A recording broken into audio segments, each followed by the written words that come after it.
眼前我们看到的这些做工精致的藻井，便位于河北省张家口市玉县的灵岩寺内，当地人称禹县。此寺始建于金代，但在元代末年的战火中被毁。到了明代，太监王振向皇帝请旨，并全面重建了灵岩寺。虽然王振在历史上的名声不好，但他给自己的家乡玉县确实做了一些实打实的贡献。这座古刹就是实实在在的例子。所以，如今玉县灵岩寺留下来的古建筑基本上都是明代建筑。它现在以景区的身份对外公开售票，并全面开放了。这里既是全国重点文保单位，也是游戏《黑神话：悟空》的取景地之一。取景取的是哪儿呢？在第3章小西天中，曾经出现过一个五殿顶大殿，它的现实原型就是玉县灵岩寺的大雄宝殿，这外观是一模一样的。所以本期视频也是我《黑神话：悟空》巡礼系列的第42期，各位可以在我的主页找到《黑神话：悟空》的节目合集，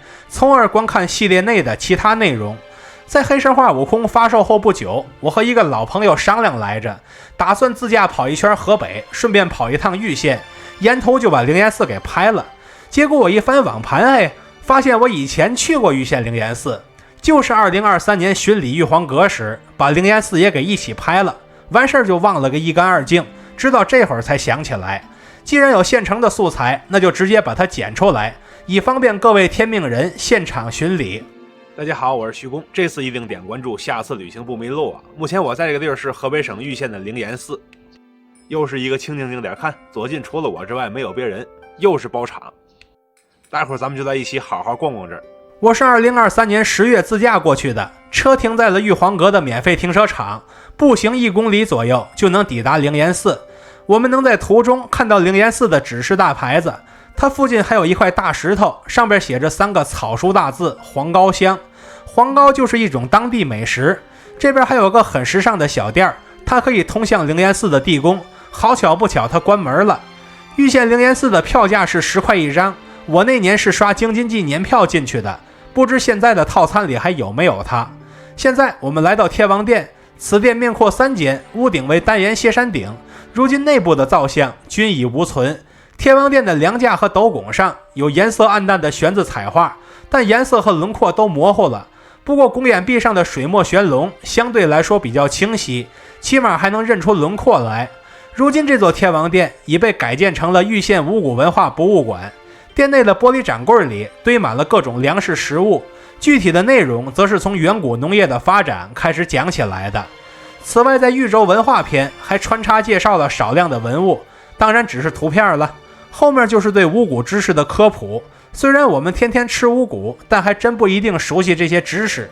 它旁边的配殿则被改建成了五谷艺术展厅，与上个展厅主题相承，但一上来先讲的是五谷和五行五脏之间的关系，后面的主题和这个也是大差不差。其中《诗经·硕鼠》算是艺术作品中与五谷关系较为密切的那一个了。另一边的配殿都是悬山顶建筑，其中的五谷民俗展厅上着锁了，旁边的老电影放映厅也上着锁了，就看不到室内的看点了。现在我们来到正殿，也就是大雄宝殿，此殿也是明代敕建的那一批建筑，其面阔5间，屋顶为单檐5殿顶。在豫州的同类建筑中，它这屋顶级别是首屈一指的。正面的蓝色大牌匾写的是无上士3个字，无上士是佛陀的10个尊号之一，我们常说的佛世尊是与他并列的尊号。这个牌匾的落款是严公，相传是明英宗的化名，而不是真的姓严。同时这个位置也是我们辨识黑神话悟空取景地的关键点，而牌匾下的窗棂则是双交4碗金钱星纹。现在我们走进殿内，发现这边的看点就只剩下屋顶的3个藻井了。中间藻井共封3层，其中间一层为12边形，第2层为8边形，最外侧则是4方形，而两侧的2个藻井里外3层全都是4方形，每一个藻井的中心地带都是龙形的彩绘。下方的看点分别是对豫州8景的介绍，以及基于当地文化所形成的经典歇后语的介绍，但这个不是直接对应的，需要自己逐一找正确答案。大雄宝殿旁边还有个东舵殿，现在这边是放杂物的，不必多看。从航拍视角发现，它西侧的舵殿现在已经没有了。往外走的时候，发现刚才漏掉了一个五谷农具展厅，现在补上。不过这个展对于没种过地的人来说是无法达成科普效果的，它墙上的展牌和下边的实物也并非是一一对应的。再往前还有个五谷营养展厅，这个说白了讲的就是吃五谷对人的好处，其中薯类的配图感觉像是油炸黄糕。我在玉县当地的那几天并没吃到它，反而在晋北吃到了它。最后还有个五谷成果展厅，原来豫州小米的知名度是被冯唐宣传出来的，这说的是西汉的那位冯唐，后边则是很多名人和豫州小米之间的故事，看来此物也是闻名已久的。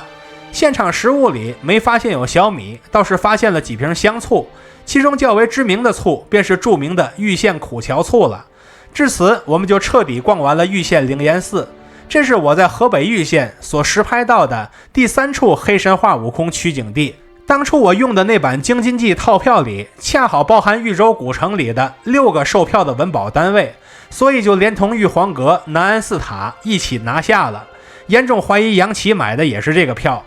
在2023年的玉县玉皇阁巡礼视频中，我曾经说过，玉县这一座县城之内共保留下了1600多处文物点，而现在我根据玉县县政府的官网得知，玉县文物点的数量已经增加到了1800多处，多出来的这200多个文物点就是第4次文物普查的成果。这次普查从2023年底就开始了，到2026年才结束，等到那时候这数字说不定还得往上增加。正是那些考察古迹、鉴定古迹、保护古迹的人在默默地为这个数字添砖加瓦，他们所保护的古迹既是连接古今的文明纽带，也是一方水土留下的珍贵底片，而我们在沿途中所亲眼见证的那些古迹往事，正是他们以平凡之躯守护宝藏的不朽天命。看到这里的朋友，欢迎点赞、收藏、加关注，和徐公一起读城，一起旅行。